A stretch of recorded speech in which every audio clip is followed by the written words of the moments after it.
ఉద్యోగాలకు సంబంధించింది టీచర్లు కొట్టే జీవోలు మరి సింగరేణిలో అమలు చేసి దానికి సంబంధించింది 3 సంవత్సరాల ఎక్కడైతే చేస్తావో అప్పుడు ట్రాన్స్ఫర్ చేయడానికి అలా ఎలిజిబిలిటీ అని చెప్పేసి చెప్తా ఉన్నారు. కానీ సింగరేణిగా కార్మికుడు కోరుకున్న చోట మనకు ట్రాన్స్ఫర్ చేయాలని చెప్పేసి స్టాండింగ్ ఆర్డర్ ఉన్నప్పుడు కూడా దాన్ని కూడా కార్మిక వ్యతిరేక సర్కులర్గా జారీ చేశారు.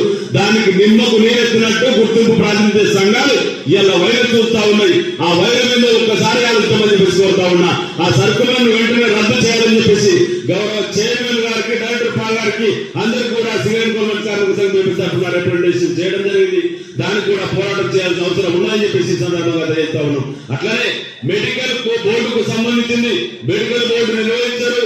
ఇలా ఒక్కొక్క కార్మికుడు ఖచ్చితంగా మెడికల్ బోర్డు పోతే నా కొడుకు నా కుటుంబంలో ఒకరికి ఉద్యోగం వస్తుందని చెప్పేసి ఆలోచన విధానం చేస్తే మరి ఆ ప్రభుత్వంలో ఉన్నప్పుడు అనేక కుంభకోణాలు జరుగుతాయి. మాట వాస్తవం అయినప్పటికీ మరి వాళ్ళ మీద చర్యలు వీళ్ళ మీద చర్యలు చివరాఖరికి వచ్చి మెడికల్ బోర్డుకు నిలుపుదల చేద్దామని చెప్పేసి ఏదైతే కుట్ర ఉండదో దాన్ని రిలీజ్ చేయాలని చెప్తా ఉన్నాం.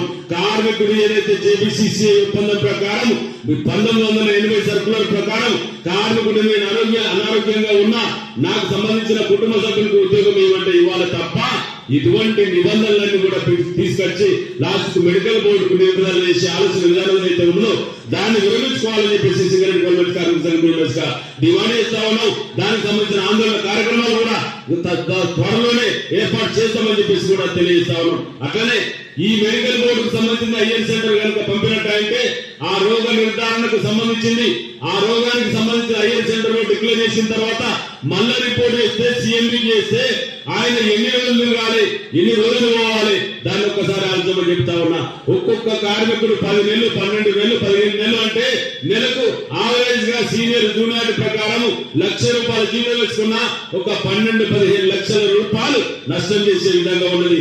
అందుకే కార్పొరేట్ మెడికల్ బోర్డు ఏదైతే గైడ్ లైన్స్ ఉందో దాని పద్ధతి ప్రకారం నడిపించాలని చెప్పేసి కోరుతా ఉన్నాం.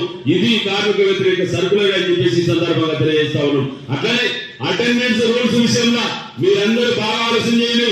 అటెండెన్స్ రూల్స్ ఏదైతే ఉన్నదో మైండ్స్ స్టాండింగ్ ఆర్డర్ ఏదైతే ఉన్నదో మైండ్స్ రూల్స్ ఏదైతే ఉన్నదో మనకు ఎక్కడ కూడా అటెండెన్స్ అపాయింట్మెంట్ అయిన తర్వాత